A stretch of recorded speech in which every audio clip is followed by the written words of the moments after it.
हम जानते हैं और हमें जानना चाहिए कि मनुष्य जब सवेरे उठता है तो 10 मिनट तक उसका सबकॉन्शियस माइंड यानी अवचेतन मन, मैं इसके लिए शब्द यूज करूंगा अंतर मन, जगा रहता है, एक्टिव रहता है।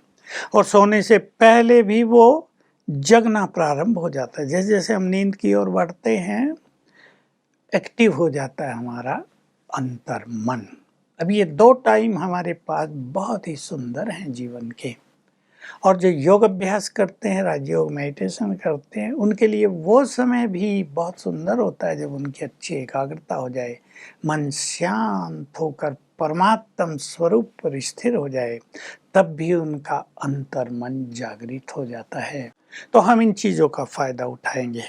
उस टाइम हम अपने सब कॉन्शियस माइंड को जो कमांड दे देंगे, ये प्रोग्रामिंग कहते हैं इसको, उसे कुछ सुंदर संकल्प दे देना, अफर्मेशन दे देना, वो उन्हें स्वीकार करेगा और वो हमारे ब्रेन के लिए बहुत बड़ी शक्ति बन जाएगी। जो ब्रेन डैमेज हुआ है, जो माइंड में कुछ गड़बड़ हुई है, वो सब चीज़ें भरने लगेंगी, रिपेयर करने लगेंगे। ये हमारे थॉट्स हमारे ब्रेन को बहुत बड़ी रिपेयरिंग मशीनरी है ये, इसको सभी समझ लें। तो सवेरे जैसे ही आप उठें, जो 4 बजे या उससे पहले उठते हैं वो तो मोस्ट फॉर्चुनेट हैं, और जो नहीं उठते वो 6 बजे तक अवश्य उठ जाएं, क्योंकि 6 बजे के बाद तो सब उठने लगते हैं, सूर्य निकलने लगता है और संसार में बैड एनर्जी भी जागृत हो जाती है। जो लोग बहुत लेट उठ रहे हैं और उठते ही व्हाट्सएप पे या न्यूज़पेपर पे या टीवी पे कुछ देखने लगते हैं, तो उनके अंदर तो तुरंत बैड एनर्जी आ जाती है। इसलिए एक आम व्यक्ति को भी, चाहे वो राजयोग करें या ना करें, चाहे उनको भगवान में विश्वास हो या ना हो, चाहे वो नास्तिक हो, लेकिन इस बात को तो जानना ही चाहिए कि पहले 10-15 मिनट वो ऐसा कुछ ना सोचें, ऐसा कुछ ना देखें जिससे अंदर में बैड एनर्जी चली जाए।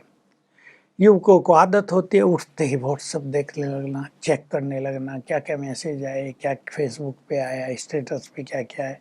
ये सब गलत विधियां हैं, जीवन को नष्ट करने वाली चीज़ें हैं। जिन्होंने ऐसा किया है उनके जीवन नष्ट हो गए हैं। 35 साल की आयु में युवक बेकार हो गए हैं। बड़ा तरस आता है उन पर जब वो ये कर रहे थे वो किसी की सुनते नहीं थे। लोगों की ये बहुत बड़ी एक निगेटिविटी है या विडंबना है कि जब मनुष्य गलत मार्ग पे जाता है वो अपने शुभ चिंतकों की भी सुनता नहीं है। सुने, आप अच्छी चीजें सुने, अच्छी चीजों को माने। तो सवेरे उठते ही बस पहले 10 मिनट में ही, 15 मिनट में आपको लिखना है, मैं मास्टर सर्वशक्तिवान हूँ। जो इस शब्द को नहीं समझते उन्हें लिखना है, मैं बहुत शक्तिशाली हूँ। बैठ के लिखेंगे, कोई लिखाए बैठ के कि लिखो भाई। अगर मान लो नहीं लिखा जा रहा, डिप्रेशन गहरा है, तो 21 टाइम से शुरू करें, एवरी डे 10 बढ़ा दें, 31, 41। तो इससे क्या होता है, ब्रेन को पावरफुल एनर्जी जाने लगेगी, वो ब्रेन को रिपेयर करने लगेगी, वो आपको एनर्जेटिक करने लगेगी, आपको आपके ब्रेन को एक्टिव करेगी फिर से और बहुत अच्छा होने लगेगा। ऐसे ही सोने से पहले भी, तब तो जल्दी सोते नहीं हैं तो 108 बार लिख ही लेना चाहिए, लिख के फिर सोना चाहिए। ये सिंपल नियम बना लेना चाहिए। क्या है ये मास्टर सर्वशक्तिवान की बात? ये कोई मंत्र नहीं है, ये कोई काल्पनिक चीज नहीं है। सहज भाव से सभी को जान लेना चाहिए। हम पहले चर्चा कराए हैं, मैं आत्मा हूँ।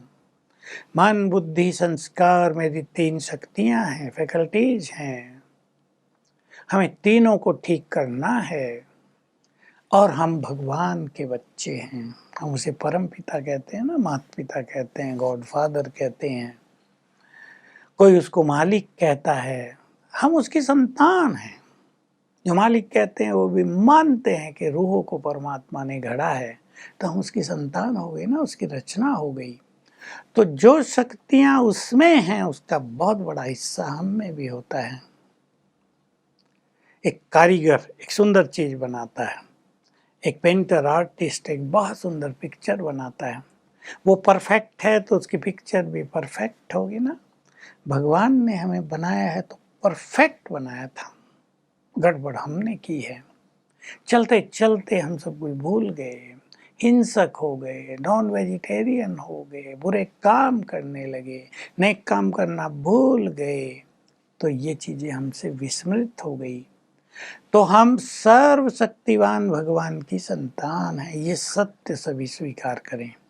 इसलिए हम बहुत शक्तिशाली हैं। मैं छोटा सा उदाहरण दिया करता हूँ, एक ही काफ़ी है।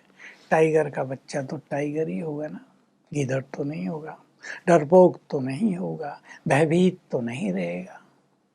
हम भी जब सर्वशक्तिवान के बच्चे हैं तो वी आर मोस्ट पावरफुल। इस सत्य को एक्सेप्ट करें।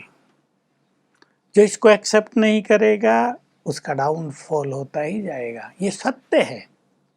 नास्तिक को भी ये बात मान लेनी चाहिए, मनोवैज्ञानिकों को भी, डॉक्टर्स को भी, सबको मान लेनी चाहिए। हम बहुत पावरफुल हैं, हम समस्याओं से अधिक पावरफुल हैं, हम कुछ भी सहन करने में सक्षम हैं, हम बीमारियों से आराम से लड़ सकते हैं, क्योंकि बीमारियों पर भी ज़्यादा असर मानसिक बीमारियों का पड़ रहा है, निगेटिव थिंकिंग का पड़ रहा है, परेशान चिंतित होने का पड़ रहा है। इसलिए अगर हम बहुत पावरफुल होकर रहेंगे तो बड़ी से बड़ी बीमारी भी आएगी, हम निगेटिव नहीं होंगे, हम पॉजिटिव रहेंगे। कैंसर हो गया, चौथी स्टेज पर है, हम मस्त रहेंगे, सब ठीक हो जाएगा। हम ये चीज़ सिखाते रहे लोगों को, ठीक हो गए लोग।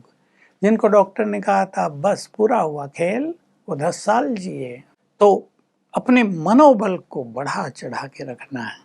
यहाँ खुशी, हैप्पीनेस और विल पावर, शक्तिशाली माइंड बहुत बड़ा काम करेगा। तो सवेरे उठकर और सोने से पहले एक्सेप्ट कर लो, 2-4 बार याद कर लो, मैं ऑलमाइटी की संतान, मास्टर ऑलमाइटी हूँ, मैं सर्वशक्तिवान की संतान, बहुत शक्तिशाली हूँ। लिखना शुरू करें। जो लिखना नहीं जानते, ऐसे भी कुछ माताएं बहनें हैं, वो शांति में बैठ के याद करें, धीरे धीरे, जल्दी नहीं। मैं बहुत शक्तिशाली हूँ, इस गति से मैं मास्टर सर्वशक्तिवान हूँ। जैसे एक एक चीज को स्वीकार करते जा रहे तो सबकॉन्शियस माइंड उसे लेता जाएगा, ग्रहण करता जाएगा, और फिर हमारे मन से बहुत पावरफुल एनर्जी हमारे ब्रेन को जाएगी। एक विधि ये सब अपनाएंगे। ये लिखना है अवश्य, इसके रिजल्ट बहुत ही सुंदर आए हैं। हम अपने मन को कमजोर न होने दें। मन हमारा बहुत बड़ी चीज है, एक बहुत बड़ी शक्ति हमारे पास है। इसमें हम श्रेष्ठ संकल्पों के खजाने को भरें। निगेटिव संकल्प हमारे मन को कमजोर करते हैं, इस खजाने को जैसे लुटा देते हैं हम। तो हम न ज़्यादा सोचेंगे, अपनी ऐसी मेंटलिटी तैयार करो, हम ज़्यादा नहीं सोचेंगे, नहीं तो हमारी शक्तियाँ जाती रहेंगी। आप जब सवेरे और शाम को ये लिखेंगे 108 बार, धीरे धीरे भले लिखेंगे, तो आपको बहुत एनर्जेटिक फील होगा। और मैंने ऐसे बहुत सारे केस देखे, कोई तो 7 दिन में ठीक हो गए, कोई 11 दिन में, कोई 21 दिन में, और जिनसे हुआ नहीं वो 3 मास में ठीक हो गए। तो बहुत विश्वास के साथ ये लिखने का काम शुरू करेंगे। और मैं और कुछ चीज़ें बता रहा हूँ जो नेक्स्ट एपिसोड में आपके समक्ष आएंगी, उन्हें आप सुनिए। और मेरी शुभ भावना है आप सभी का डिप्रेशन, मानसिक रोग सदा सदा के लिए विदाई ले जाए, आप जीवन में बहुत सफल हों। ओम शांति।